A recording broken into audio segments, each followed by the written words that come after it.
দেখছে, আপনার কথা শুনছে, আপনি বলুন সংসার আপনার কেন ভালো লাগে না?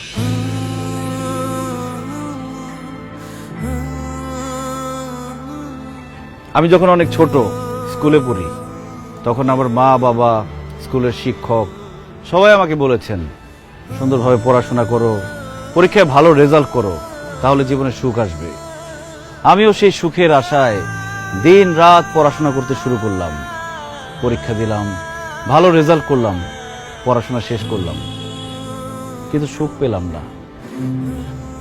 বরং চাকরি নামের একটা দুশ্চিন্তা আমার জীবনে চলে আসলো। সবাই বলতে শুরু করলো যদি ভালো চাকরি পাও তাহলে জীবনে সুখ পাবা।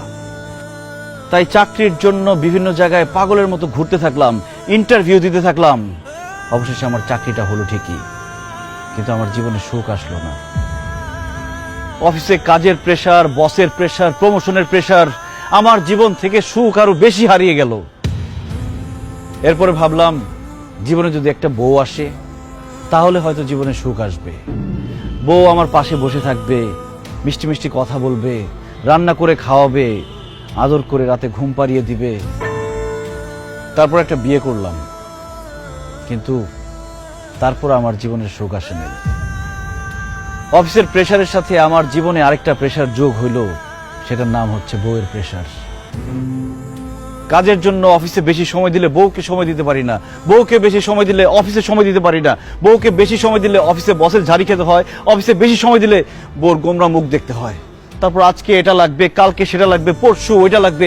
যখন যা চায় সেটা এনে দিলে সংসারে শান্তি, না এনে দিলে অশান্তি।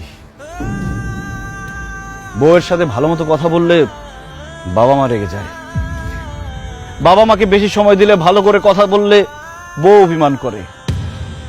শ্বশুর শাশুড়ির সেবা করলে বাবা মা রেগে যায়, আবার বাবা মার সেবা করলে শ্বশুর শাশুড়ি রেগে যায়।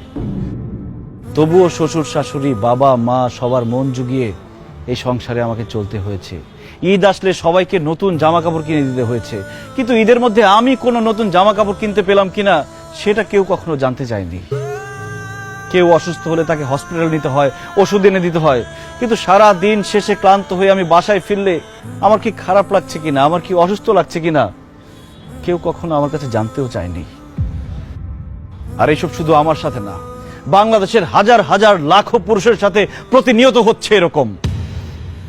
এত কিছু করার পরও একজন পুরুষ মানুষ, একজন স্বামী কাউকে খুশি করতে পারে না। সবার শুধু সেই পুরুষ মানুষটার উপরে কমপ্লেইন আর কমপ্লেইন। তাই সংসার থেকে আমার মন উঠে গেছে। আপন মানুষদেরকে আমার পর মনে হচ্ছে, বাড়িটাকে আমার জেলখানা মনে হচ্ছে। আমার মনে হচ্ছে আমার খোলা হাওয়া দরকার, আমার নির্ভেজাল জীবন দরকার, আমার একা থাকা দরকার। তাই আমি বাড়ি ছেড়ে, সবাইকে ছেড়ে এখানে এসে থাকার চিন্তা ভাবনা করেছি। বাবারে, তুই যা বলছিস তাই দেশের সব পুরুষের সাথেই হয়। পুরুষ কোনোদিন কারো আপন হইতে পারে না। পুরুষ মানুষ শুধু দিয়েই যায়, কারো কাছে সুখ পায় না।